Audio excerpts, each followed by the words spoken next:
Hello বন্ধুরা, এই রাতের সুন্দর প্রকৃতিতে আমি বই পড়ছি। বই পড়তে আমার খুব বেশি ভালো লাগছে, কিন্তু হালকা হালকা শীতও লাগছে।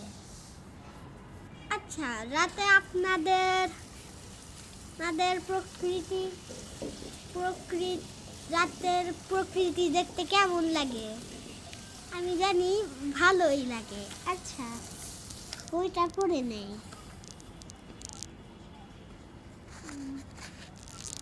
আমাদের মাথার উপরে আছে সুন্দর নীল আকাশ।